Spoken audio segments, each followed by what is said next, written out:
오늘은 저희 커피앤톡 스튜디오에 직접 사례자님을 모셔서 인터뷰를 해보았는데요.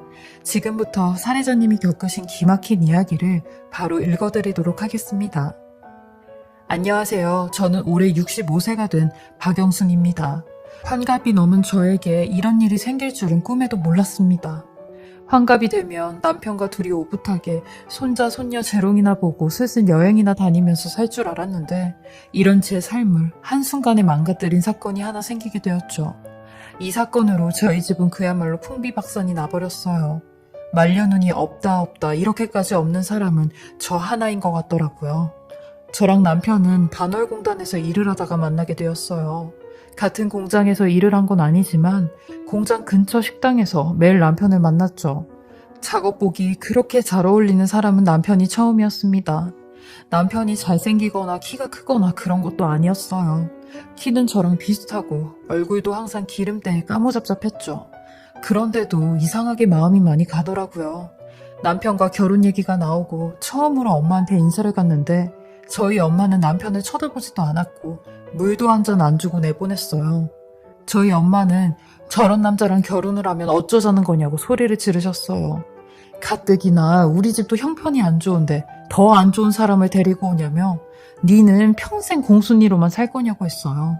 어떻게 데리고 와도 공돌이를 데리고 왔냐고 노발대발 하셨죠. 전 이런 엄마의 성화에 엄마 말대로 내가 공순인데 그런 공돌이 만나지 무슨 판검사 의사 만나겠어? 엄마는 양심도 없다. 내 주제에 이 사람 만나는 것도 잘 만나는 거야. 엄마도 나를 가난한 딸로 낳았으면서 뭔 욕심이 그렇게 많아? 하며 남편과 결혼을 하겠다고 했어요. 그러니 엄마는 네 저 남편이랑 결혼할 거면 나랑 연 끊고 가라. 그리고 2번 다시 내 얼굴 볼 생각도 하지 말고 기껏 키워놨더니 지 애미 가슴에 대못을 박아? 하며 나가라고 저를 떠밀었어요. 그렇게 저는 엄마 가슴에 대못을 박고 남편과 결혼을 하게 되었습니다. 이런 제 선택이 틀리지 않았음을 저희 친정 식구들에게 보란듯이 증명을 하였죠. 남편은 워낙 성실하고 착실했기에 공장에 다니면서도 틈틈이 가공하는 기술을 배웠어요. 체구가 작아서 그런지 손끝도 아주 야무졌죠. 그렇게 묵묵히 살다 보니 남편은 먹고 사는데 지장이 없을 정도로 돈을 벌어왔어요. 그리고 떡두꺼비 같은 아들까지 키우며 남부러울 것 없는 가족으로 살았습니다. 저희는 아들 하나만 낳고 잘 키우자고 했어요. 이런 저희 바람대로 아들도 바르게 잘 커주었죠. 없는 살림에 과외 한번 학원 한번 제대로 보내주지 못했는데 공부도 곧잘 했고 속 한번 썩이지 않는 모범생으로 컸어요. 그리고 누구나 한 번쯤 들어본 명문대 공대에 입학을 했고 졸업 후엔 수원 영통에 있는 S전자까지 입사를 하였습니다. 이런 아들이 저희 부부에겐 희망이자 자랑이었습니다. 특히나 저희 남편이 정말로 아들 바보였는데 저한테 잘해주는 것 그 이상으로 아들한테 헌신을 다했어요. 아들이 입사를 하게 되면서 따로 살게 되었는데도 불구하고 남편과 아들은 3달에 한 번씩 낚시도 다니고 등산도 가곤 하더라고요. 저는 어쩌다 한 번씩 따라다니곤 했죠.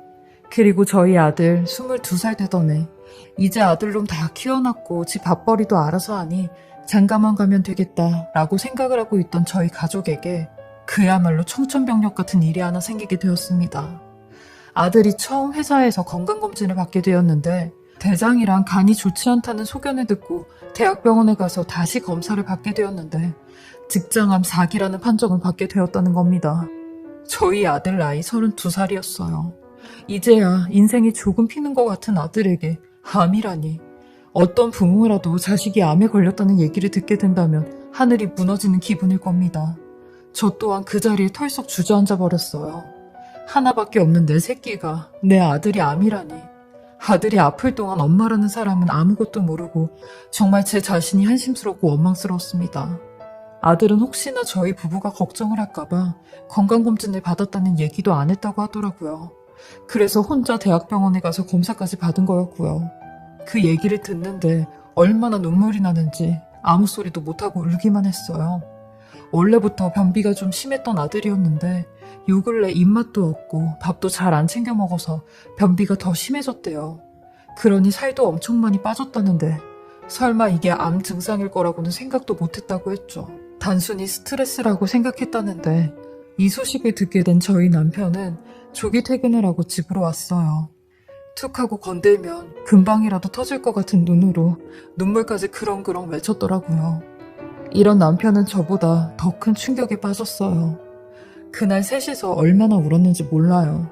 병원에선 이미 복막이랑 간에까지 전이가 되었다며 손을 쓸 수 없는 상황이라고 했다는 겁니다. 그 말을 듣는데 가슴이 철렁 내려앉았어요. 당장이라도 그 의사에게 찾아가 우리 아들 좀 살려달라고 매달리고 싶은 심정이었죠. 아들은 직장에 암이 꽉 차서 내시경 검사도 금방 끝났다고 하더라고요. 저희는 당장 직장암으로 제일 유명한 대학병원을 찾아갔고 그곳이 유일하게 하나 남은 희망이었습니다. 근데 그곳에서도 돌아온 말은 수술이 불가하다는 말이었고 항암 치료밖에 할 수 있는 방법이 없다고 했죠. 저희 아들은 항암을 9차까지 진행한다고 했는데 7차까지 하고 간에 전이된 암을 절제하는 수술을 받았어요.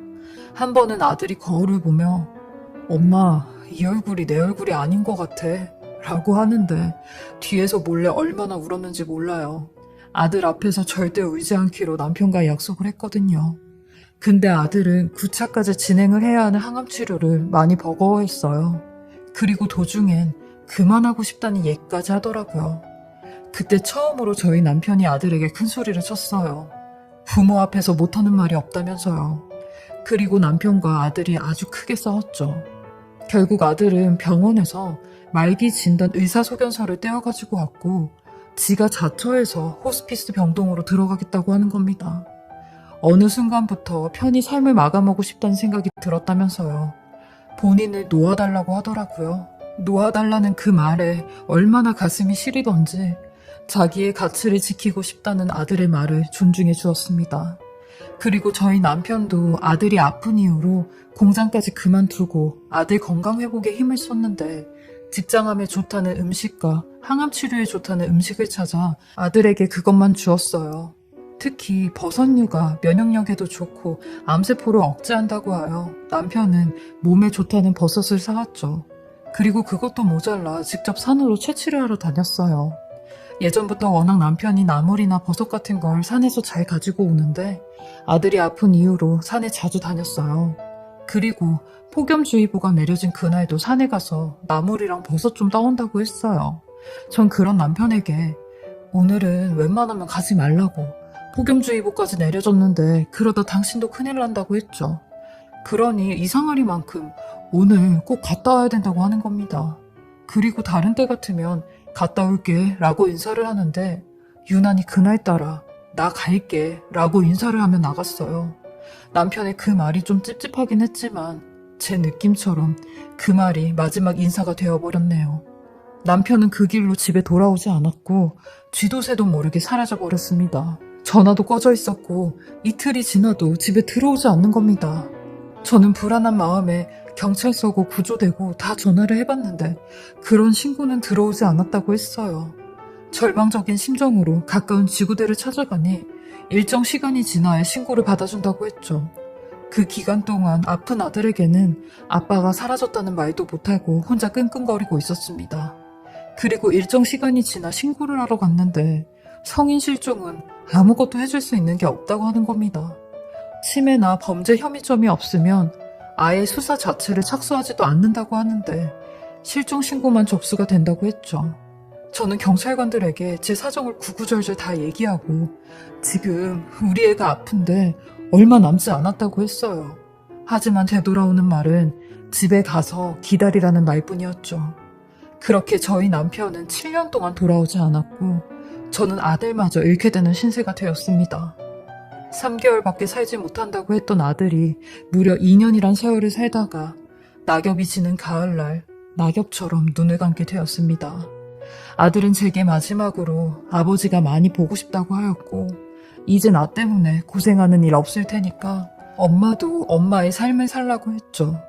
그리고 아버지가 아직 살아계시다면 내가 아버지 꿈에 나타나서 빨리 엄마한테 가라고 얘기를 해준다고 했어요.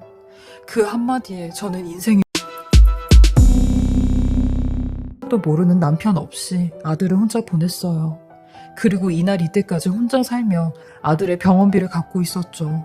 아들이 호스피스 병동에서 2년 정도 살았으니 그 병원비도 만만치 않았어요. 남편이 모아둔 돈은 이미 다 쓰고도 남았으니 빚만 남아있는 상태였어요. 저는 손에 잡히는 대로 일을 했어요. 이날 이때까지 건물 청소며 음식점 서빙이며 안 해본 일이 없을 정도로 일을 했어요. 살던 집을 팔면 조금이나마 돈을 건질 수 있었지만 남편이 돌아올 수 있다는 생각에 7년 동안 그 집에서 혼자 살았습니다. 심지어 집 전화번호까지 살려두며 전화기는 그대로 두었어요. 저는 답답한 마음에 점도 보러 다니고 기도도 하러 다니고 정말 붙잡을 수 있는 건 다 붙잡았습니다. 남편의 행방만 알 수 있으면 모든 걸 할 수 있었죠. 사설업체에 의뢰를 해볼까도 생각했습니다. 시댁 식구들도 다 제게 손가락질을 했어요. 네 사주팔자가 남편하고 자식 잡아먹는 사주팔자라며 어디서 이딴 애가 들어와서 집을 풍비박산 냈는지 모르겠다고 제게 소금까지 뿌리셨으니까요. 아무리 그래도 제 심정만 할까요? 저는 억장이 무너지는데 말이죠. 그러던 어느 날 새벽에 집 전화기가 막 울려대는 겁니다. 이 새벽에 집으로 전화를 할 사람은 없었죠.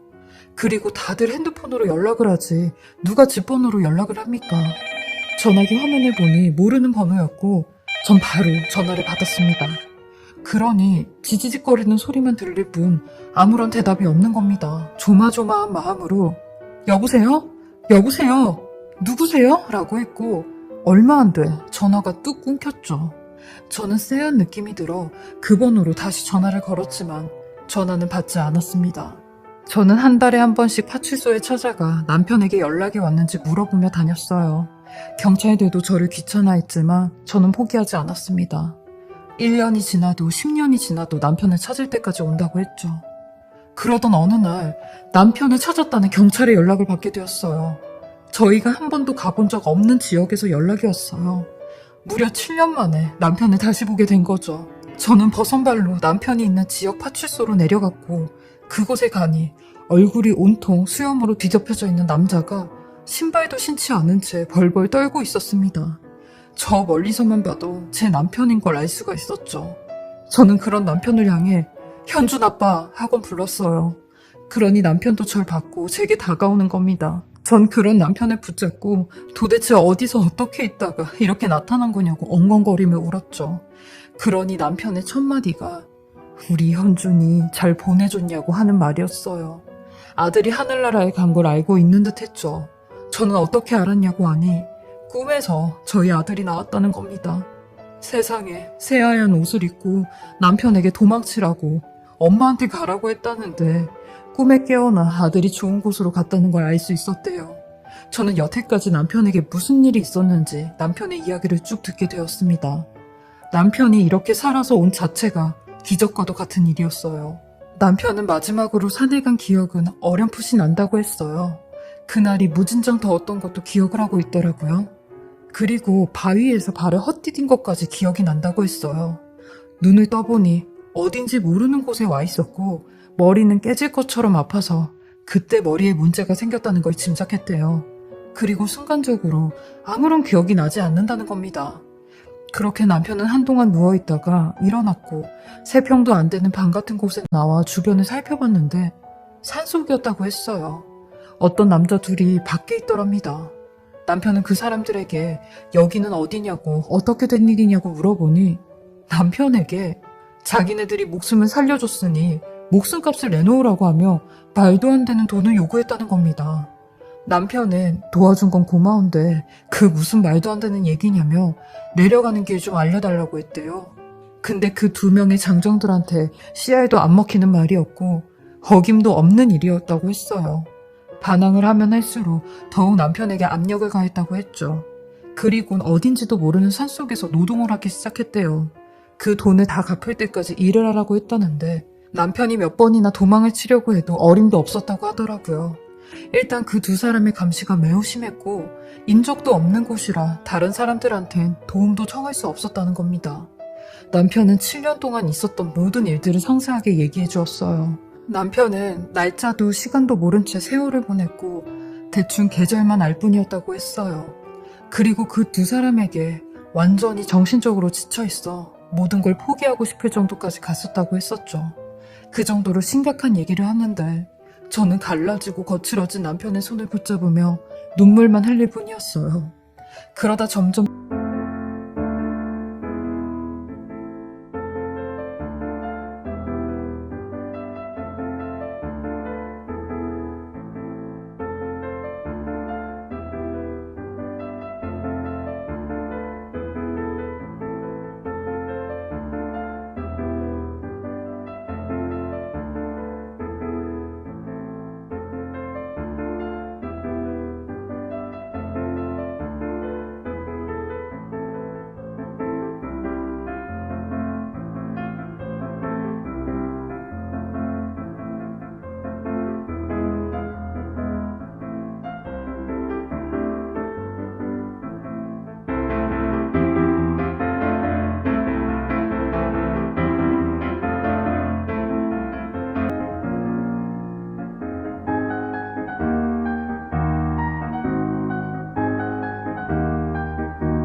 시간이 지나니 남편도 어렴풋이 기억이 돌아오게 되었대요.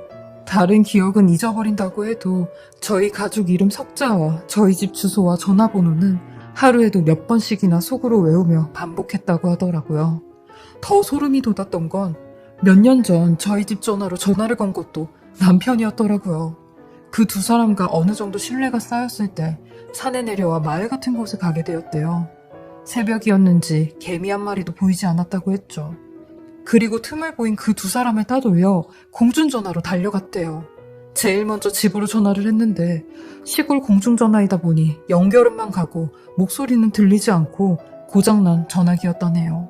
그리고 어김없이 그 두 사람에게 붙잡혔다고 했죠.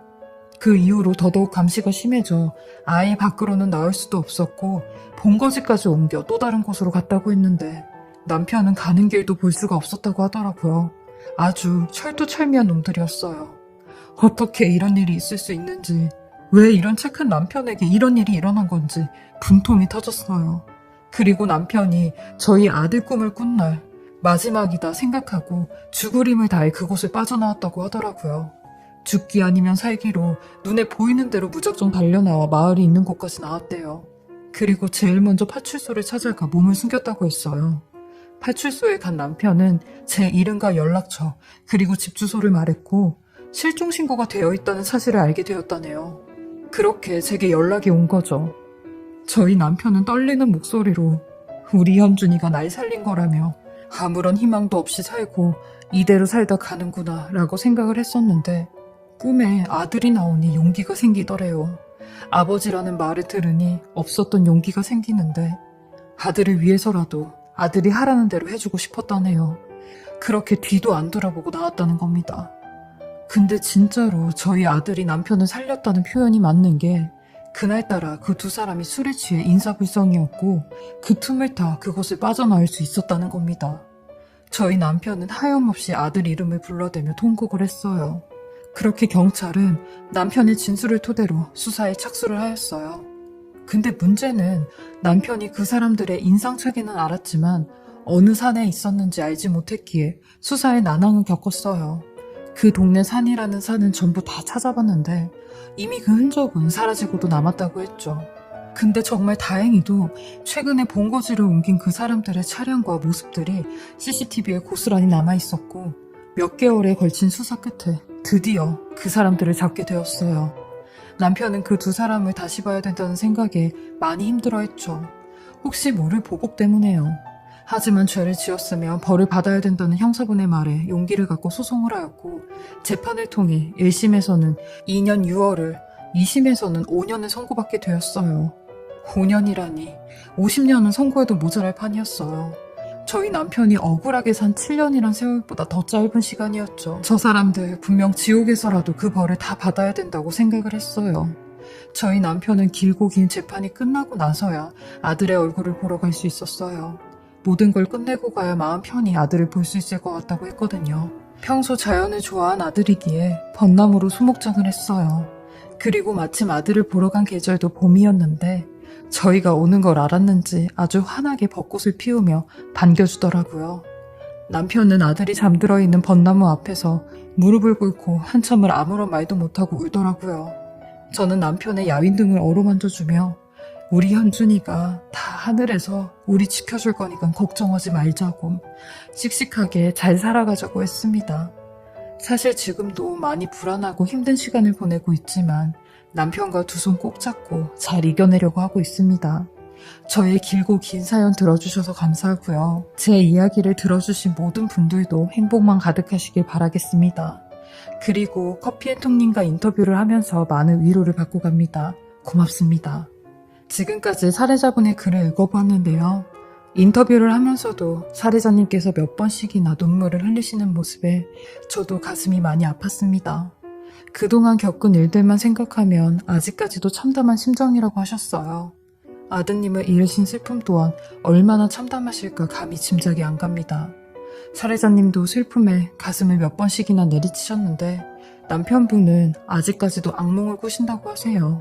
하루빨리 그 상처가 치유되시길 간절히 바라고 그간 함께하지 못하셨던 날들 이제라도 함께하시며 살해자님과 남편분의 앞날에 편안하고 행복한 날들이 가득하시길 진심으로 바라겠습니다. 저희 인터뷰에 응해주셔서 감사드리고요. 건강하시길 바라겠습니다.